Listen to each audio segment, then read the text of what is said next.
Hey guys, I just want to say happy birthday to one of our really good friends, Brienne. She is the narrator and the creator of the Among the Dirt and Trees podcast, a true crime podcast that occurs out in nature. So be sure to go tell her happy birthday. Also, for you Hamilton fans out there, one of her latest episodes was on the whereabouts of dear Theodosia. It's an extremely interesting case. So happy birthday, Brienne. Hey tacos, tonight we're taking a final look into the George Stinney Jr. case to see whether or not he should be fully exonerated by the state of South Carolina. It's important to note that the time period in which he was tried and convicted was so different than of today's in many ways. And because of this, we must view this case through the lens of history and not hate, learning from and correcting our mistakes instead of dwelling on them.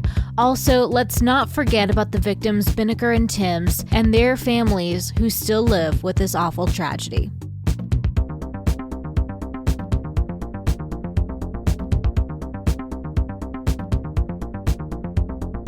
Welcome to part 2 of our George Stinney Jr. episode. If you did not listen to the first part of this episode, we talked about the case of George Stinney Jr., who was convicted of murdering 2 young girls back in March of 1944 in Alculu, South Carolina. And it was a very sad case, not just for the victims, but also because George Stinney Jr. was the youngest person to ever receive the death penalty via the electric chair in the United States. And recently, as recent as 7 years ago, his younger sister Amy came out and tried to have George exonerated, saying that she was with him the whole day and he did not commit the crime. So we are going to examine whether or not George did indeed commit the crime and if he had a fair trial. So that is what our discussion is going to center around tonight, and we're just glad that you guys joined us back or tuning in for the first time, and we hope you enjoy it. So with no further ado, John. It's quite the intro, Jen. Nice job. Thank you. Welcome. All right, recording now. Go ahead. You're fucking punch you in the throat.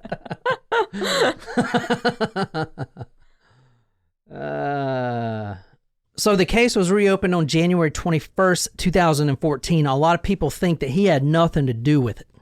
In fact, the worst mistake he's ever made in his life was saying, "Hey, I saw those girls earlier today." Okay, think about that. The worst mistake he's ever made. It's hard though, because he did confess, but his story changed. It's just hard when you think about. Well, you can't open an old case unless there's new evidence. True. So was there new evidence? That's a good point. Here's the thing. A lot of the evidence is gone and lost to history. Completely lost to history. But, and you have to ask yourself, why was it lost to history? This is Amy Ruffner you're looking at right now. I'll put these photos on talkmurder.com. This was from the 2014 trial. This was George Stinney Jr.'s shadow. 8 years old at the time, younger sister, has just now came out and said, "I was with him the entire day." And you don't forget a day like that. You don't forget a day your brother is hauled off by cops and you never see him again, and then you see him Chris Blue, 83 days later. Mm-hmm. You don't forget that day. So you have the sister, which was 8 years old, saying, "I was there. I was with him the entire day. He did not do this." The way you just framed that made me think of the first season of the Serial podcast. How they opened it was like, do you remember what you did 2 weeks ago on Tuesday? Unless, and it's like, and it talks about, like, just asks you on a specific day, like, where were you? What did you do? And unless something significant happened that day, you can't remember like what it was. So it's really like, and that just, I remember that opening little sequence pulled me into that podcast. 70 years ago go by And now finally, 80-something-year-old sister says, hey, I was with him. He didn't do that. They actually, and the legal terms of this case is fascinating. If you're into law, you would love this case. Usually in South Carolina, if they want to exonerate someone, and I don't know about other states, I just looked it up for this, they would bring what is called a South Carolina Rule of Criminal Procedure, Form 29B. Okay. This says, hey, based on the evidence, the new evidence, because there's got to be new evidence, and it's got to be filed within a year. So there's new evidence, which was the sister's testimony. Okay, that counts as evidence. But it wasn't within a year. Or She came out last year and said she was with her. So, okay, so it doesn't have to be within the year. Oh, not last event. year, 2013. Okay, so it has to be a year within the new evidence. If she would have came out and now they couldn't open it. Okay. They have to open the case within a year of the new evidence being presented. Thanks. Got it. But they can only use that 29B form if they can compare that new evidence to the old evidence. But guess what? They don't have a murder weapon. They don't even have the confession. Okay? They don't have the written confession where he signed. They don't have anything. Literally, there's like 5 pieces of paper on this case. There's nothing. Like, was there really a written confession that he signed on? Well, no one knows. But you have the deputy, his statement, but they went in with the premise that number one, this case, there's only a defense for George Stinney because the family of the 2 victims, they've died. And really recently, in fact, within 2 or 3 years, the last one that could stand up and say, my daughter, yada, yada, yada, or my sister, was murdered by him, they're dead. So now you have new evidence brought by not just Amy Ruffner, the sister, the younger sister, but also the older sister, who says she wasn't there at the time. She was in the house washing dishes, but she did see the girls pass by. And then she saw George afterward. He had no blood on his clothes and stuff like that. So you have 2 witnesses, even though they're sisters, providing testimony, but you have no one on the other side, if that makes sense. And there's no murder weapon, there's no evidence, there's no confession. So there's no bloody clothes that were buried in the yard. So it's going to be difficult to find someone like him innocent.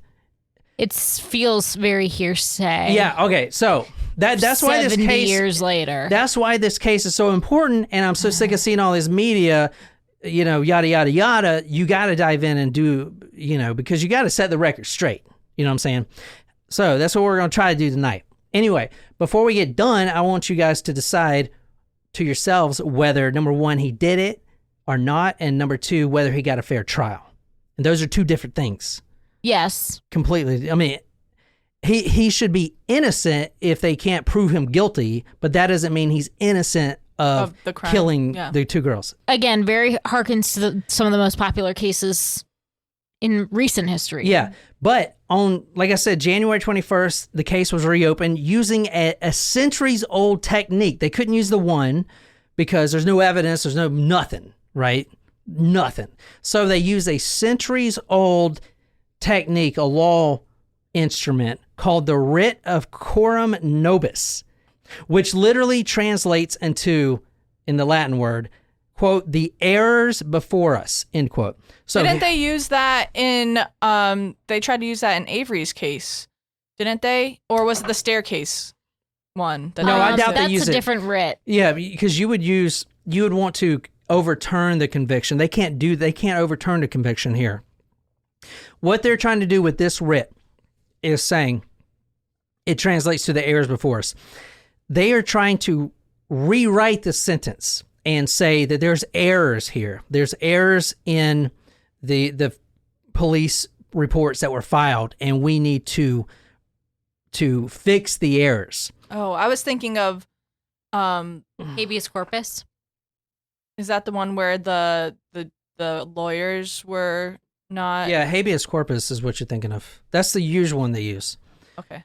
But that's usually if they have the person. So Stephen Avery, and that means Something that's what I think Brendan Dassey was granted, translates, but then ultimately it didn't. it translates to something like to bring the body in front of us or something. So not dead body, but to bring Body the of proof, person. So yeah. the person's got to be still available. This guy's been dead for 70 years. Oh, okay. This is going to be really tough to overturn because the attorneys, they have to prove, the number one thing is that he had an unfair trial.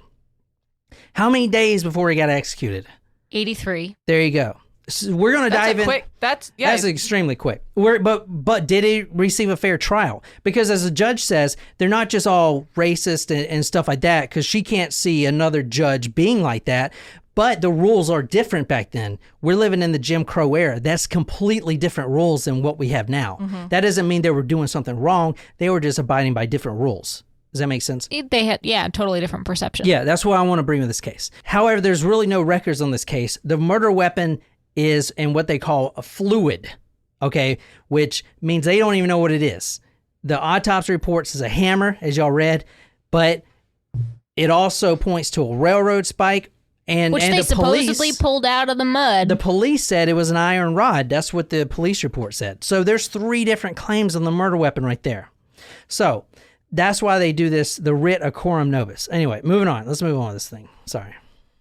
So this is what Amy Ruffner says. Quote, "My name is Amy L. Ruffner. My maiden name was Amy L. Stinney. I was born in Pinewood, South Carolina. When I was about 4 years old, my family moved to Alculu. Now, she was the sister at the time. She was 8 years old when this happened. Not only does she say that her older brother was innocent, but she also says she was with him the entire day as his shadow.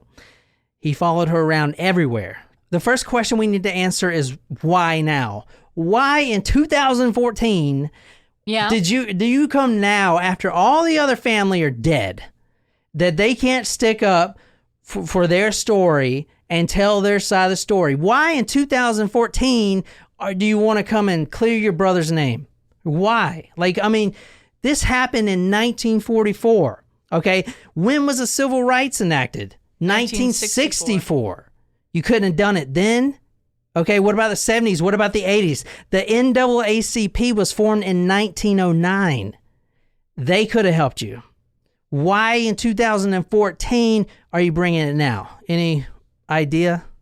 I don't know why, but that was one of my questions. I understand it with it being... Oh, that's a big question, well, yeah. I mean, I understand it with it being the 40s, maybe not something you could have done quite then, but after the Civil Rights... 2000. Even the 70s, 80s, when it's obviously still a couple decades after it happened, but It's a good question. Do you know? Do we know why? Yeah, I know why. Oh. Tell us what this is, since you said it. Plessy versus Ferguson. The site of the arrest of Homer Adolph Plessy. 1865, April 9th, into the Civil War. That brings us out of slavery, okay? Then comes the era of what? Starts with the R, Reconstruction. Yep. Civil War completely decimated our economy, both North and South, completely destroyed. We fought ourselves. I mean, what the hell? Yeah. So Reconstruction is us coming back together and trying to build up what we literally tore down to the ground. That's the era of Reconstruction.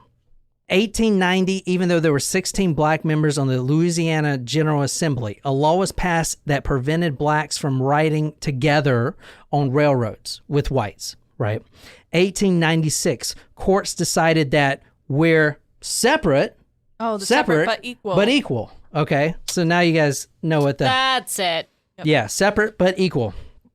2 years later, the white population started limiting voting rights for the black people. An example, 1896, before the separate but equal came about, there were 130,334 registered black voters. 8 years later, there were 1,342. Okay, you went from 130,000 to 1,000. This brings us into the Jim Crow era. Now, Jim Crow is a derisive term used for an African-American man, right?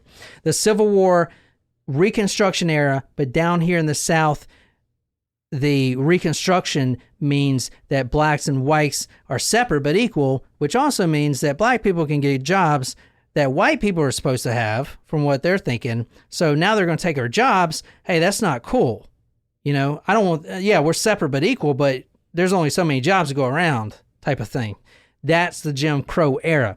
Racism fueled the fear that the white population would lose job opportunities. The main employee in Alcala was the lumber mill. Right. Right after the murders, everyone worked there, white and black. And how you have it was, and a lot of towns were separated by train tracks. Blacks one side, whites the other side. We're all equal, but we just don't really interact. Stay around the people. Wrong side of the tracks. Exactly. I couldn't find that there were tracks that go straight to the lumber mill, but I don't think it was separated by one side or the other. But however, it was definitely separated. Mm-hmm. Everyone worked at the lumber mill. That was where everyone worked, whites and blacks. There were also black churches, white churches. You went to your church, they went to their church. Schools, black schools, white schools. You went to your church, they went to their church. Same with communities.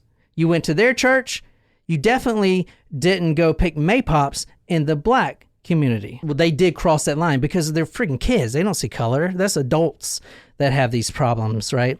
These kids, they play, the kids are playing with each other, white and black. You know, it's the adults that are fucked in the head, right? This is from the defense attorney, if you want to read this, from the 2014 argument. The night of George Stinney's arrest, the entire Stinney family was forced to leave town on foot in the middle of the night by what were later described as lynch mobs. Oof. Okay, so let me go back to why it took you so long 2013 to say that you were with them. They arrest your brother, George Stinney Jr., 14 years old, and they actually arrest his older brother too, Johnny, his stepbrother. They actually take Johnny, they drop him they take him all the way to police station, and drop him a few miles away from home. He's got to walk back. They drop him even further than where he was. So he's walking back. His little stepbrother, George Stinney Jr., is in the interrogation room without a parent or anything, confessing all this stuff. Okay? Which not only that, technically would not be allowed, but... Oh, there you go. Yeah. So we're forming opinions here. Not only that, but George Stinney Jr. confessed. You're never going to see him again. However, your dad comes home working in a lumber mill all day, says, hey, we got to pack up and move tonight under the cover of darkness because if not, we're going to get lynched. He was fired from his job that day, and they had to move. They left their cow, Lizzie, which she's going to be important. Aww. She was picked up by someone else. She's fine. She's dead, obviously, today, but she is fine. Anyway, and I want to bring up a unrelated thing. I can't remember who did this, but someone left a comment that said, remember every time we're like, I wonder if the dog made it alive? Someone left a good comment that said every time I want to know that question, I go to this website. It's like, did the dog die or something.com. Oh, that's great. Yeah, and it has like the answer to those questions. Wow, that is awesome. It's like a Wikipedia thing. I'm sorry I can't shout your name out. I can't think of it right now. There you go. That's cool to know. Okay. Yeah. Anyway, under the cover of darkness, they pack up everything, their whole life. They pack up. Now, in their mind, what are they going to do? Okay? With George. He's done. They can't do anything, right? At all for the guy. He was tried by his peers, which was legal, 12 white jurors, and 10 minutes they decided that he was be put to death. But they did do the medical examination, confession. He did find a murder weapon, stuff like that. I'm not saying he's innocent. I just want to tell you all the facts. All right. Did you say 10 minutes? Yeah, it took him 10 minutes. Yeah, 10 minutes. This case is really important to me because, I mean, you guys aren't from here, but you know what is South Carolina? We got Dylan Roof right down the street, right? We can get in a car right now. 10 minutes. We're at the old market where Africans used to come over on ships and be sold. Okay, so the way the judge put it, it's not because this was the times back then. Okay, it's not if South Carolina was wrong or we did something, egregious or whatever. Is that the right word? Egregious? Yeah, that could be used there. But there is a stain on South Carolina's history. And if there is a stain, meaning he didn't do it, or if he didn't get a fair trial, we need to try to remove the stain. It's, you know what I'm saying? That is the goal of this case. And that is why this case is extremely important to me, because I grew up here and we're known for this stuff, man. I mean, you know what I'm saying? Yeah, That's it's a how dark it is. history. Yeah. Yeah. And it's still happening too, you know? Yeah. Just saying.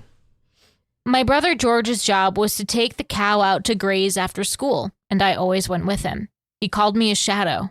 One day after school, while my brother and I were sitting on the tracks while the cow was grazed, we saw two white girls pushing their bicycle.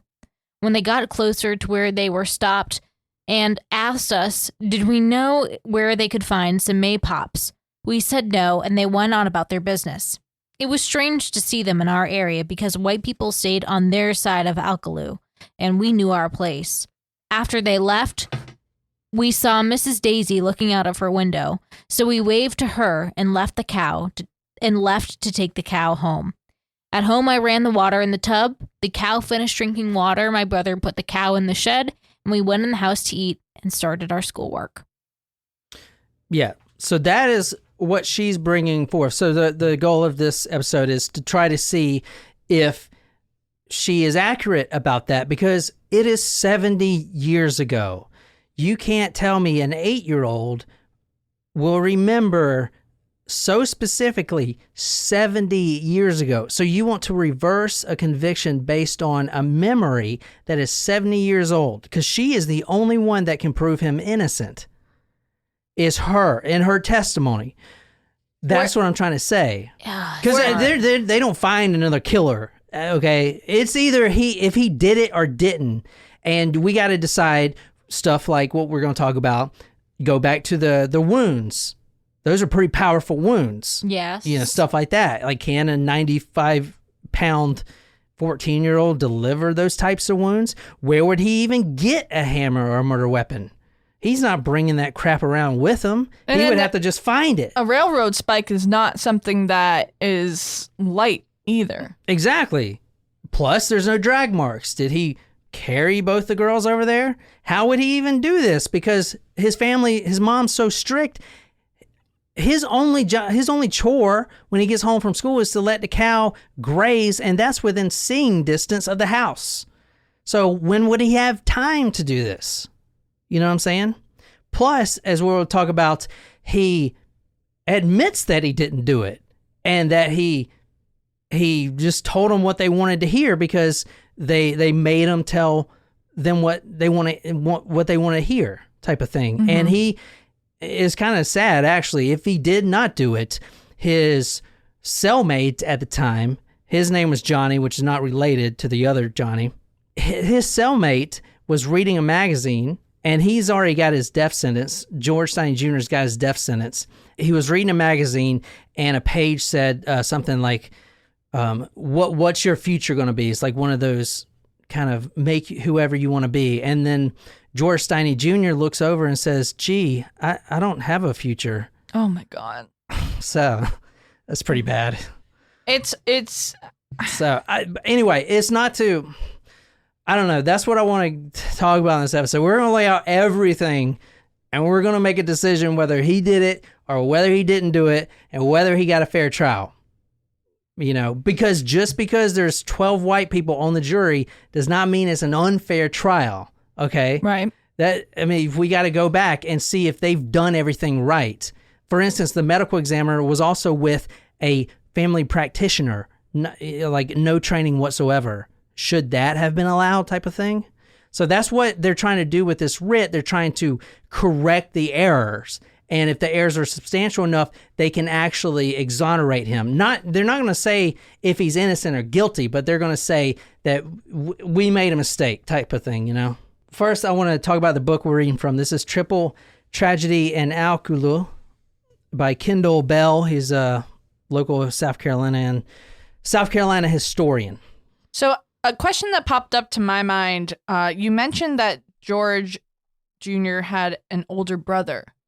Yeah, well, he was a half-brother, Johnny. There's a good movie that I haven't actually watched. I watched a little bit of it, but it's called Carolina Skeletons. Ooh. The brother and it's a fictional movie, but it's based on the story. And the brother, Johnny, I don't know if that's his name in the movie, but and it was a book before that. He comes back to Alcolu, and he's served in the Army. In fact, he's wearing a Special Forces tab and a Special Forces insignia, and he's got a green beret on, and he is trying to clear his brother's name. If you were asking if the brother had anything to do with it, I mean, go ahead and ask your question. Yeah, Sorry. that was my question, is to see if maybe if the brother could have been connected in any way. Yeah, that's what I thought too, but as you'll see, that's most likely not the case. All right, so what you're seeing now is from that movie Carolina Skeletons. Now, I can't play it on YouTube, but we'll watch the clip of it. Obviously, is that from the movie? This is from the movie, but it shows him getting executed, and it's terrifying. We don't want to watch it. It's fine. Yeah, it's fine. Okay, all right. Well, let's move on then. I'll put the link on talkmurder.com for the video. Oh, God, yeah. And you can at least see how it was, because they didn't, even stuff like what they would usually do if someone was small, like a small man, they would put books under his butt to lift him up and stuff like that. They didn't do anything for this kid. So this is what the judge says, Judge Mullen, and I just want to say this. Obviously, she's actually a new judge, and she's the one that is ultimately going to rule whether this should be expunged or not. I've looked at it, and I don't see that there would be any evidence that Frank McLeod, the solicitor at the time, did anything other than what he was supposed to do and sworn to do. As a judge, I find it very hard to believe that another judge, sitting in this capacity, that had a long learned record and sitting on the bench, would do anything improper. I think my focus is more on what the defense attorney did or did not do, possibly to a lack of experience, and certainly given the political climate and cultural climate during the time. Yeah, so there are probably a lot of racist KKK members, especially there, but what she's trying to say is not everyone is, and Or was. even if this was a cover-up, which you guys will see, it may have been, the judge may not even have known about it. You know, the prosecutor, I mean, the defense attorney, he may have been racist, but, you know, at the end of the day, he would never want to see an innocent boy, 14-year-old, put to death. You know what I'm saying? Just because there's a few bad apples doesn't mean everyone is bad. That's what she was trying to say. Well, and the judge really only knows what the prosecution and defense team brings forward, right? What they what's disclosed in the case. Yeah, but yeah, exactly. So the judge, if the sheriff says, "Hey, judge, listen, this guy confessed. I found the murder weapon." What's the judge supposed to do? Say, "Are you lying about this?" Yeah. I mean, you know, he's going to take him at his word, and then that's just how it is. Before we get to who done it or did he do it, let's talk about some of the letters that started to pour in, begging the governor for clemency, or at least for life in prison sentence for George Stinney Jr. Now, these are This is back in the 40s. Yeah, thousands of letters came in. And remember, a lot of our boys are overseas, and a lot of those boys are white and black together, because we all have to join in for the war effort. But thousands of letters came in begging for clemency, and it was obviously never granted. One of the letters reads, from H.L. Bailey, who was a soldier stationed in Europe at the time. I'm going to read this verbatim. It says, quote, "I am a white Southern boy. I've been in the Army long enough to know what the Negro boys are losing their lives for this country, and I surely think they should have the same treatment as the whites are getting. If not, what in the world are we fighting for?" End quote.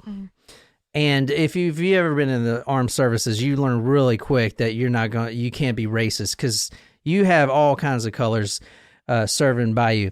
Another letter from a Sunday school teacher reads the following, Quote, just as sure as this child is electrocuted, this deed will be looked back upon with the shame and remorse in later years by the citizens of South Carolina, and the finger of scorn will be pointed at us by other states, end quote. Now it's not just the black population sending these letters. In fact, it's mostly the white population sending these letters because they know a tragedy when they see it. All right, back to the story. George Stinney Jr. was at the house. The younger brother, Charles, which also testified. A younger sister, Amy, which is the one we've been hearing from. She was 8 years old. And the older brother, half-brother, Johnny, stopped by before leaving for the Army that weekend. George Stinney Jr. and Amy, they returned from school and they started their chores. This family, the Stinneys, did not own a vehicle. George Stinney Jr. was supposed to watch over his little sister, and she was considered his, quote, shadow. Okay, around 3:30 p.m., George Stinney and Amy went to take Lizzie the cow down Green Hill Church Road, the road that you guys saw on Google Earth. They were sitting on the railroad tracks watching Lizzie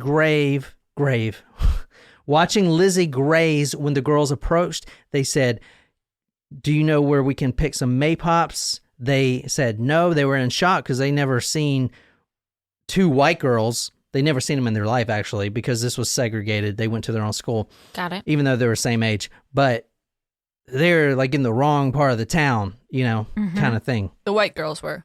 Exactly. And so they told them they didn't know. Now, what you're seeing now on the screen, I'll put all these documents on talkmurder.com. This is the actual search, what happened, the document of, okay, we searched, we found the bodies, this, that, and the other. And who you're seeing now is Lonnie Randolph Jr. He is one of the family members. He is posing with a Sonia Edie Williamson, and at the dedication of George Stinney Jr.'s memorial. This is in Alcolu. The reason I'm showing you this photo is because here is where we take a drastic turn with this case. At some point, we know from the words of a lady at the time, her name was Amelia Burke. Okay, she was an adult. She was watching her 3-year-old grandson at the time. We know that somewhere along the way of these girls going to pick maypops, they stopped by the house. That is a fact. Stop by the Stinney's house? No, stop by Burke's house. Okay. This lady Burke's house. She's washing the dishes. She says, I can't go with you guys because I'm watching my 3-year-old grandson. That would turn out to be the worst mistake she's ever made in her life. She has a 26-year-old son who was also at the house. Now, none of this has been proven, but it's pretty damning if you look at the evidence from what I'm going to present. And the ancestry timeline is kind of hard with this family because they're kind of spread out. This is a wealthy white family that has ties to the lumber mill right there in town. Okay. Amelia's 26-year-old son, Wayne, was at the house. And the stories kind of differ here. Either he offered the girls a ride in the lumber truck or he didn't. However, Amy Ruffner, the sister of George Stinney, when they're sitting on the tracks, remember they were there the entire day, when the girls pass by going east, after they pass, a lumber truck does pass, and most likely it was Wayne, the 26-year-old son of Amelia Burke. Now, the Burke family is a prominent white wealthy family in the area. What we know for a fact is that at some point the girls stopped by this Amelia Burke's house. She refused to go with them because she's watching her 3-year-old grandson. Her own son was a 26-year-old named Wayne Burke. He either took the girls or drove by And this is 70 years ago, so recollection, you know what I'm saying? But Amy does claim that she saw a lumber truck drive by after the girls left from them. So going in the same direction. Going as in the same girls? direction. So wouldn't it make sense? Because didn't she say she saw them walking past? That one was on the bike and the other one wasn't, or is that you saying that one was on the bike and the other one wasn't? One was on they were both pushing the bikes. They were But both pushing the what bike. I want to say is, and we're going to get to the bike in detail because I don't know if you guys remember, but the wheel was completely detached from the bike. Yes. Okay. It could have been hit by a car, by a truck, by a lumber truck. There's not a lot of traffic on this dirt road. Right. Not any at all. It's all lumber traffic, and they did see a lumber truck drive by. So it could have been that the bike was hit by this lumber truck, is what I'm trying to say here.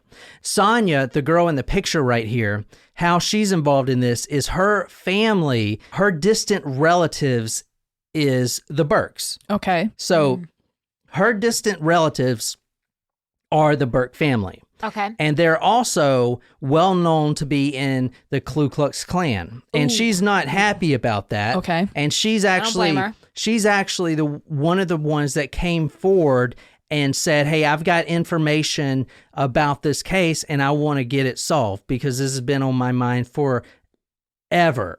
Okay. That's interesting. Mm-hmm. Yeah. I wonder if that was a detail that her family then like knew and purposefully withheld. Yeah, it perhaps. was. And this is a quote from a 2018 article from the Post and Courier, which is a huge newspaper down here, Pulitzer Prize winner and everything else. This is a direct quote from her. Now, she is the distant relative of the Burkes. I know there's a lot of it's good. families, but we're trying to get it straight. This is what she says.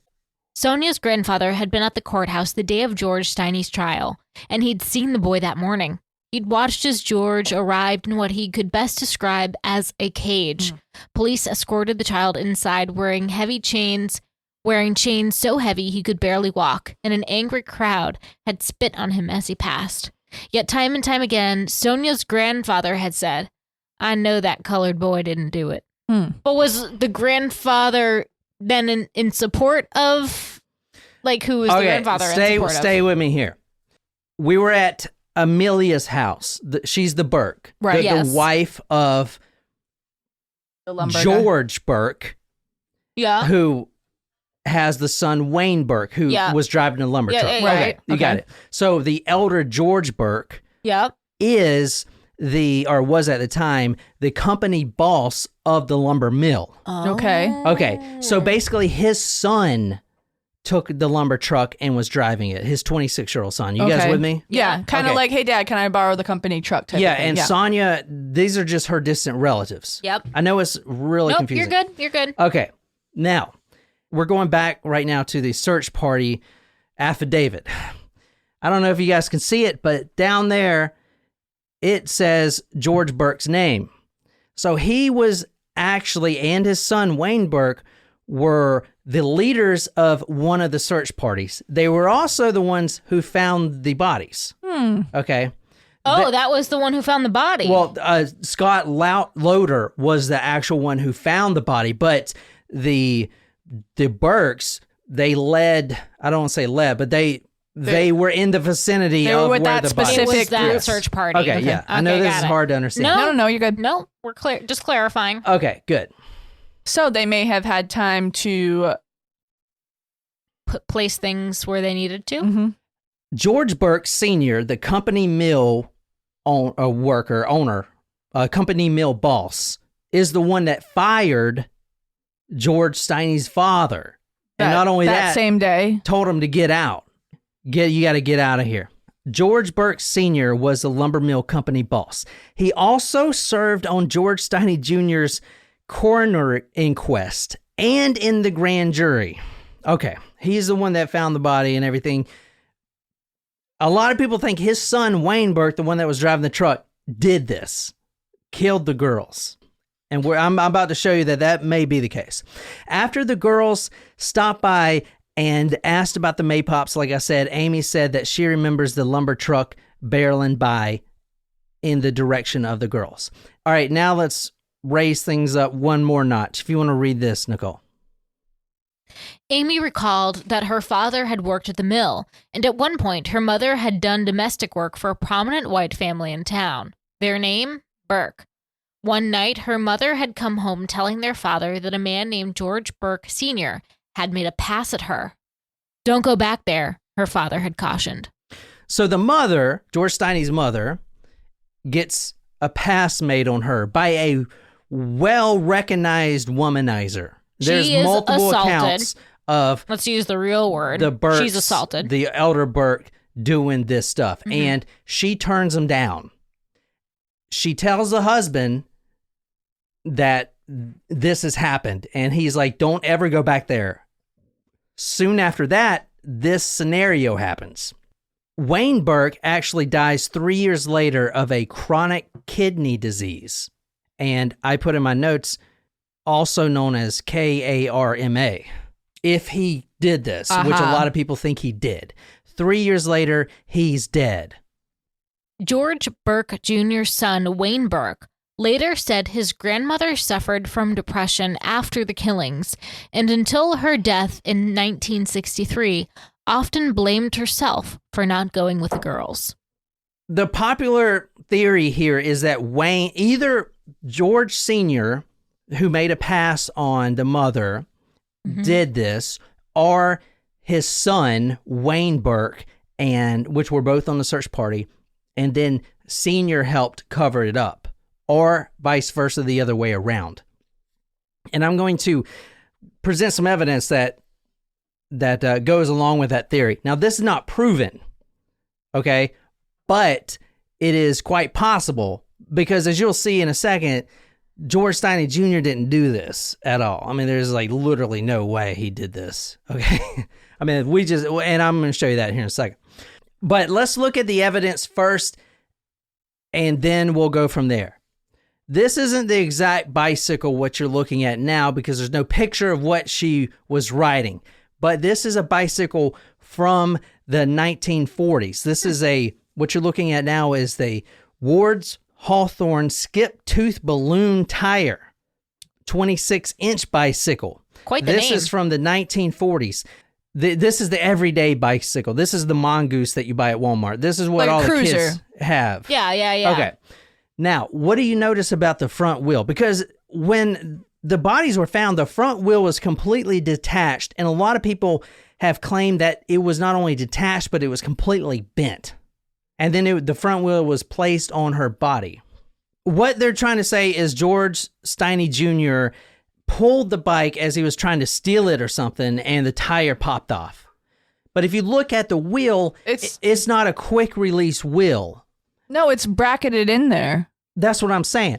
This right here is what you're looking at is a quick release skewer. Now, these were invented at the time. And like I said, I don't know what bicycle model she had, but she most likely didn't have one with this in it. This is the thing that are in modern bicycles now. This was invented in the 1927 in Italy for racing. This allows you to pull the pin and take the wheel out. However, the bike that she had most likely did not have one of those. Makes so sense. you can't just pull the wheel out. If the wheel is off, it probably got hit by something like a truck, a lumber mill truck, for example. To pull that wheel off will take an extraordinary amount of strength. Or you would need some sort of tool, which I don't see a 14-year-old carrying a wrench around with his sister in the fields, but that's just me. Good Okay, point. so do you understand that? Now, Yeah. I'm not saying he couldn't do it, but it's very unlikely that he did do it. And a lot of people claim that the wheel was bent up. So what did he do? Just kick it and bend it and then rip it off like Hulk? No. Most likely, I believe, in my theory, it got hit, or the girl got hit with a truck. And the bike supports that theory. And I believe it was Binnicker, the 11-year-old, because as you read yesterday, the back of her skull was, quote, a mass of shattered, crushed yeah. bones. Okay, that seems, to me, that fits the theory of a big-ass lumber truck barreling down on you. Run That's over. just me. Okay. Yeah. Well, I mean, also, if he was trying to steal the bike, why would you take a bike and get rid of the front wheel? Okay, so I can't Good prove point. I can't prove that the bike didn't have a quick release or anything because I've looked it up. I cannot find a bike model anywhere. But that is most likely that bike was not pulled off by George Stinney Jr.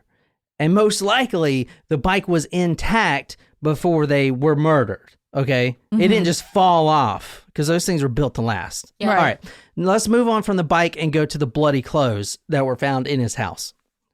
This is from the 2014 trial, and this is Amy talking to the council member.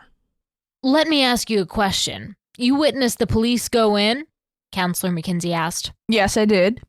You witnessed the police go out? Yes. What did they have with them when they came out? Did you see them bring clothing out, for example? Nothing. I did not. Now, if George had blood on his clothing from the night before, would you have noticed that? Yes, I would have. Go back to the neighborhood kid that did see clothes being brought out. He never said that there were blood on them. He just heard someone say these are the bloody clothes, but he didn't see any blood on them. We're going to talk about him in a second. If you get attacked in the head, the scalp, there's a lot of blood, profusely bleeding.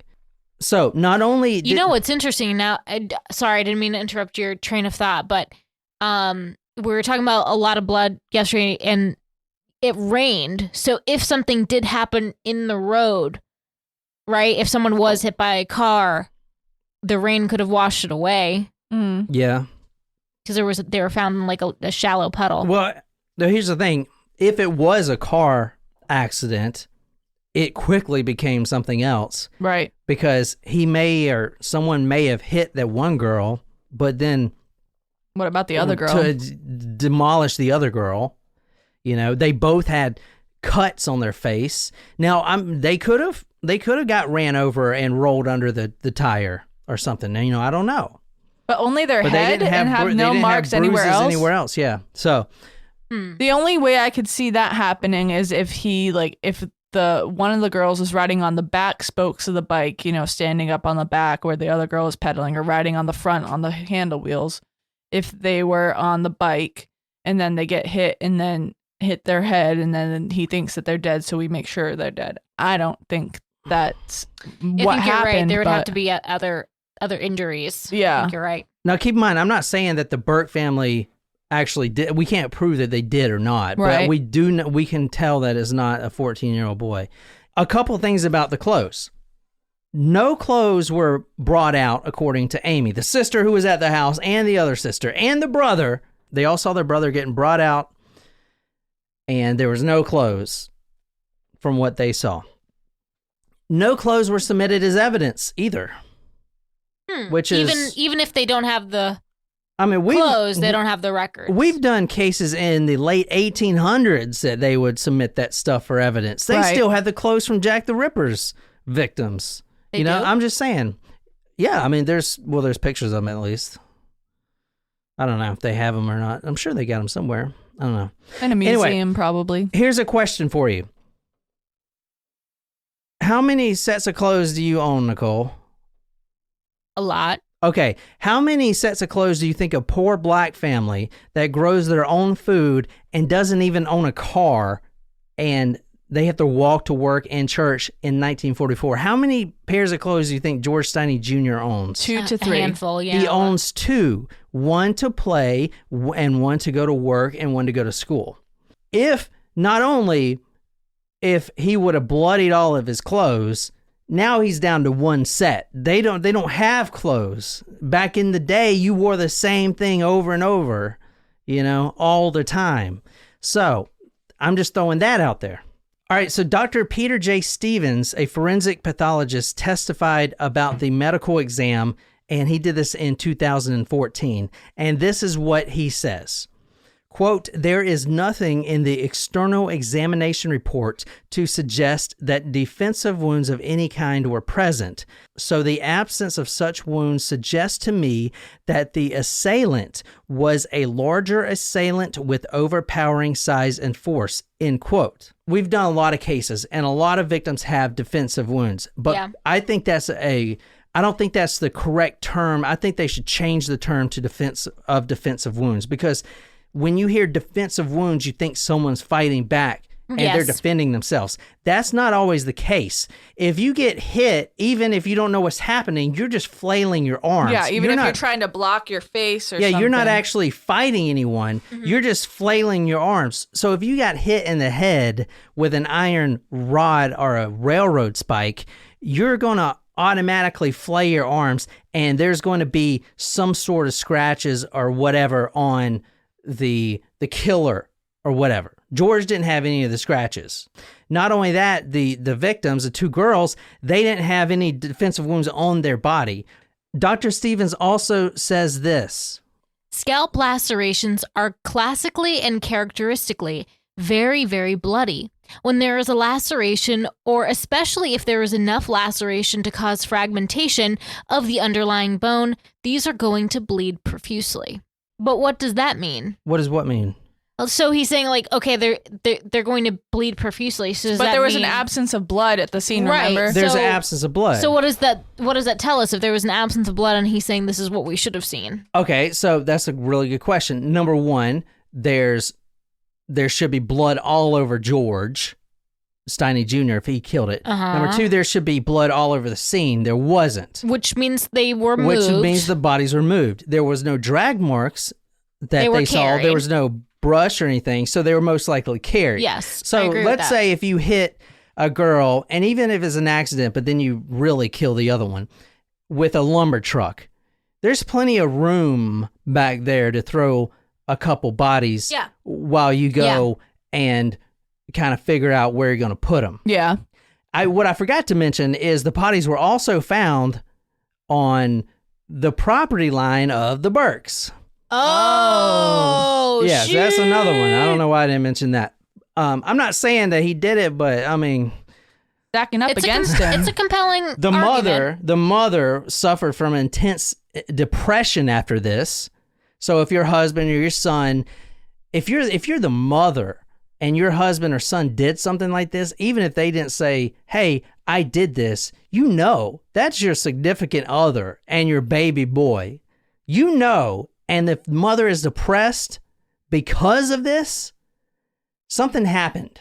Yep. Even if she wasn't ever told, she knows. That's a mother's instinct right there.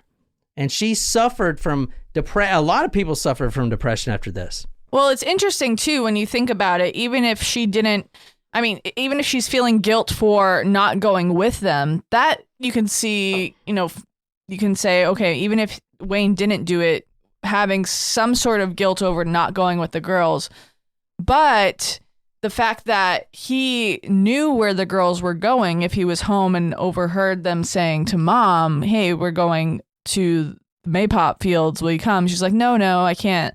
And then, Wayne overhears it and is like, oh, well. I don't know. And then he dies 3 years later of kidney disease. So, I mean, and keep in mind, guys, this isn't just let's exonerate this guy and everyone's going to be happy, because there's family members that showed up at this court who are family members of the Binnicker girl and of Tim's, the 7-year-old. And they were adamant that, yes, George Stinney did do this and he received his justice for doing this. So it's not black and white. And I didn't mean that literally, but it's not as easy as it seems to just say, he's innocent, throw it out. Because you have family members that are still alive of two murdered girls. Either way, they were murdered. There's no justice for them, and the only justice they hold on to is the fact that someone was killed for this crime. And they do believe it was him. It's important. There's not just one victim in the story. There's three. Oh, yeah. There's three, yeah. Okay.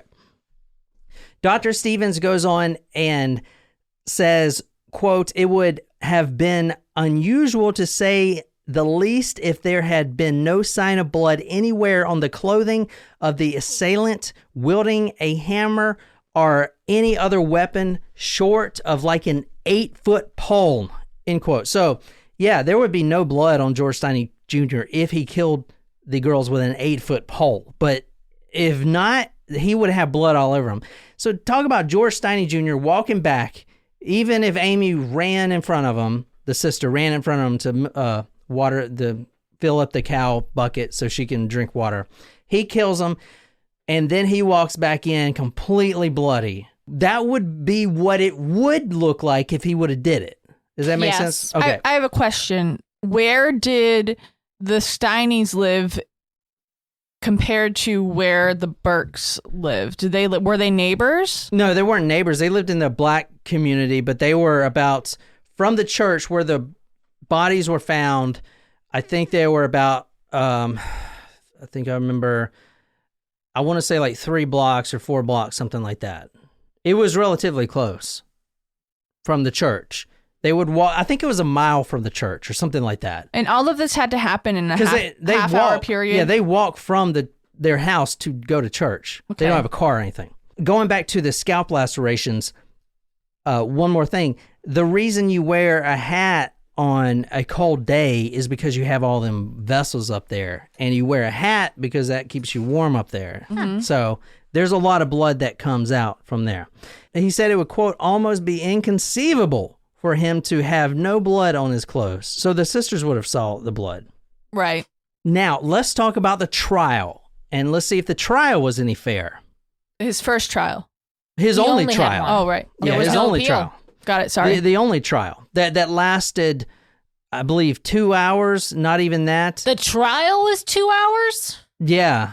It was before... That's like traffic court. They picked the jurors, and it was like 2:30 p.m. when they picked the jurors, and they were out by supper time. So, now the inquest was held on March 29th, 1944, and guess who was there? The Burkes. There was no representation of George Stinney Jr., and he was not there in the presence. The sheriff was the only witness that brought any evidence. And this is the evidence here, if you want to read this, because this is the evidence. I was told that Stinney killed those girls, and I was sent to arrest him. Huh? Who told you that? Okay, that was the evidence used to convict this kid. At 2:30 p.m. on April 24th, 1944, the official trial begins. 12 white men were the jurors, and I believe that was a time period back then. Blacks were not allowed in attendance. The only evidence was the sheriff's testimony, which read, quote, I was told that Stinney killed those girls and I was sent to arrest him, end quote. It took the jury a full 10 minutes to decide that he would be electrocuted on June 16th, 1944. There was no written confession. There was no murder weapon presented. The state appointed a 31-year-old tax attorney as his defense lawyer. His name was Charles Plowden. He believed that even after the fact that there was no reason even to order George Stinney Jr. a psych evaluation. In fact, he only spent the afternoon with the boy. And if you get sent to death row or whatever, your lawyer is going to have constant communication, not only you and your family. There was none of that with this guy. Can you repeat what date the trial was? The trial was April 24th, 1944. So literally a month later. A month and a half, yeah. Yeah, 83 days later he was electrocuted. Right, but a month later after the event happened, you're telling me that they did not save the murder weapon for an upcoming trial for 30 days? No, they didn't have it. Well, they don't know what the murder weapon is. I thought they said that he showed him the iron post that they pulled out of the puddle. Where is it? I thought that's what I'm saying. You're going off the testimony of the sheriff. They didn't take it into evidence. That's what I'm saying. Like, I know. The sheriff said, he showed me the murder weapon is an iron pole. A lot of people think it was like a railroad tie. It wasn't even an iron thing. But there was no weapon, is what I'm trying to say. I know that. Okay. I know, and I'm just... The sheriff was lying. Well, okay, yes, gotcha. I know that. That's what I'm trying to say. Yeah, he was definitely lying. His defense attorney, Charles Plowden, did not cross-examine any of the state's witnesses. In fact, he was trying to be a politician, and if you're a politician in the Jim Crow era, you ain't going to get very far if you're representing you know what I'm saying. The family was not allowed to visit, the family was not allowed to visit or attend the trial. The family was not even allowed in the town anymore. The family was kicked out of the town. Okay. Much less going to trial. Are you kidding me? You'd think that they would want to question the family after he came home, and they would want some sort of testimony. They didn't do shit. Well, here's the thing, like, and I agree with the family. There's literally nothing we can do for him. Yeah, he's our son, but if we go back there, we're going to get lynched. You know, it's like, well, we lost one. I mean, you're hopeless at that point. You can't go and say anything. You can't even attend the trial. But I'm saying, I know, and I know that this is a different time period, but you think that they would give them some sort of protection, you know, to make sure that they could get story from both sides. That would be fair. That would be equitable to have both sides. And which is why we're looking at this in the lens of history and not hate, because obviously people aren't like that today. Well, a lot of people aren't like, most people aren't like that, at least. Anyway, not only that, the sister was with them all day. They never asked her for any testimony or anything. Not at all. One local by the name of Roston Stooks said about George Stinney Jr., quote, "He looked more like he was scared to death. The boy looked like he was in a dazed condition." That's what you said the other day, dazed. Yeah, he didn't it didn't look like he was registered in his mugshot photo. He seemed like he didn't really realize the seriousness of the crime that he'd committed, end quote. Plowden probably just had no idea why the fuck he was there. Yeah. Well, he kept saying, he told his mom and he told his cellmate, and he went on record as much as he could. He not only did he say, "I didn't do it," he said, quote, "Why are they trying to put me to death for something I didn't do?" So he was going through almost asking, like, why are they doing this to me? It was not like, I didn't do it. It was more like, why are they doing this to me? Kind of thing. His attorney Plowden never followed up with him or his client after the trial. It was like he didn't even, that was good. A long day. Now I can go home and forget about it completely. If you want to read this. And this is from the book Triple Tragedy in Alcula. Had Plowden filed a one-sentence notice of appeal, the execution would have been automatically stayed until it could be appealed to the Supreme Court. Since he did not, Stinney was then left without legal representations. So it's pretty tragic. So obviously he didn't do it, number one. And then what I'm also not going to talk about, because I don't want to be too long, is there was an expert for false confessions that came in. And she made some really good points, like how a kid, 14, is impressionable. And especially at the time, like, let's say if you get stopped by a cop, you're automatically going to give that cop some sort of respect subconsciously. So going back to the time, if you're an African-American male, you're automatically going to give any white person, and I'm not saying this to be racist or anything, but you're going to give that white person a respect that you don't know you're doing. Does that make sense? Well, yeah, because... So you're really compliant for what they say, especially as an adult, a sheriff, nonetheless. Well, if you're not compliant, something worse could happen to you. That's a very good point. I know, but I'm saying, and the confession is obviously false. It didn't even make sense. The murder weapon is what they called fluid. It went from 7 different things: an iron spike, a railroad spike, a railroad drift pin, an iron rod. I mean, what is it? Where is it? Like a hammer. Like, what the fuck is it? You know?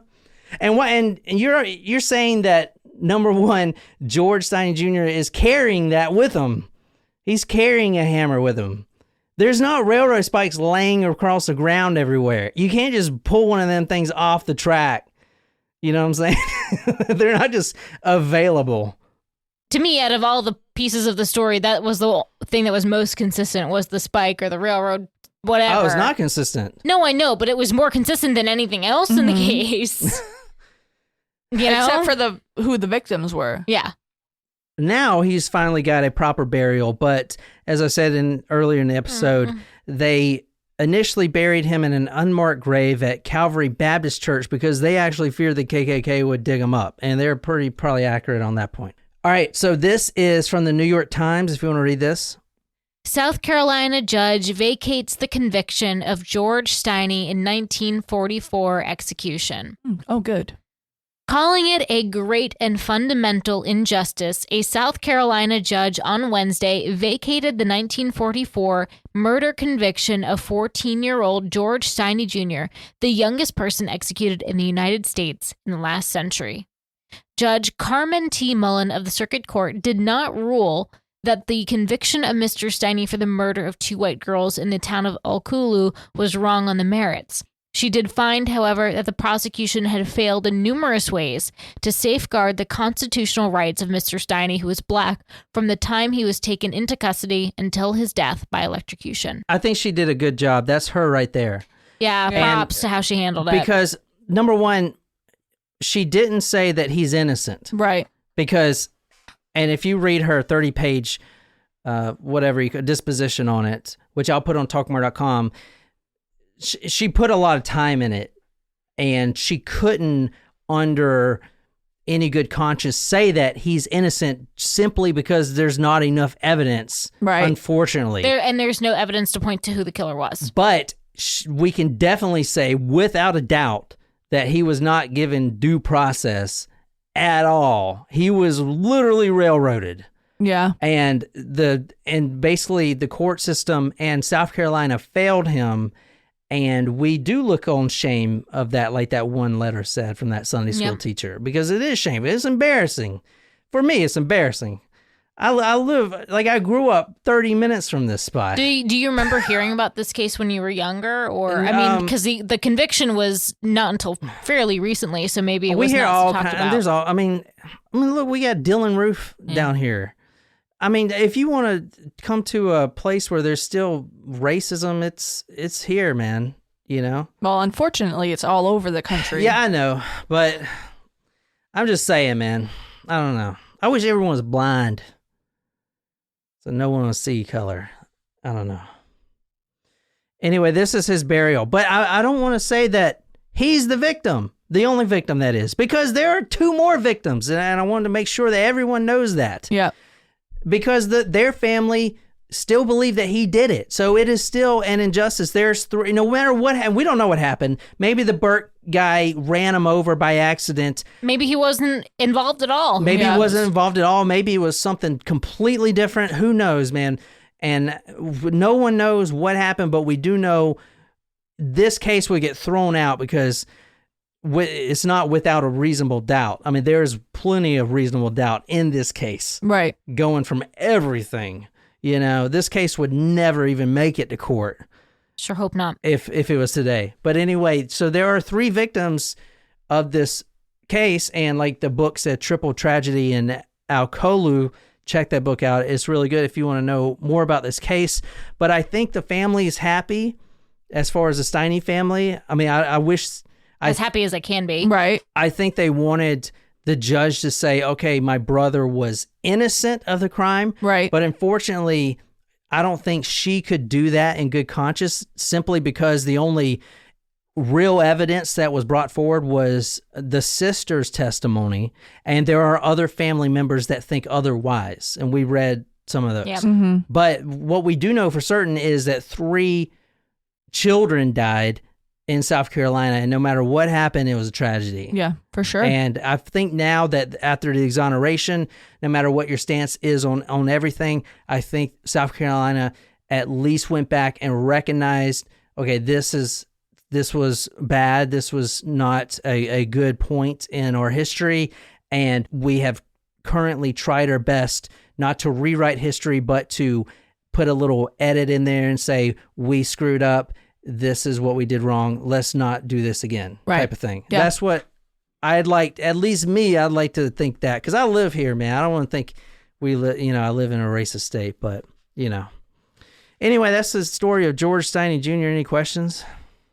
No, I think you did a great job covering it. Yeah, well done. Yeah, it's a good case. Also, if you, we're about to record something that's been in my heart for so long now, and we're about to see where Uncle Fatty is. So if you would like to hear that, it'll be on the Patreon. Go to talkmurder.com/join and be our supporters, and you can hear the whereabouts of Uncle Fatty And it's going to make me cry. I literally cried when I was researching Oh my this God, case. he's getting I was so upset. hoping this one was going to be more uplifting. This and then is- I looked at it, I was like, no, this may tip us over. I may need another drink. This is the saddest case I have ever done. Uncle Fatty? Uncle Fatty. Oh my God.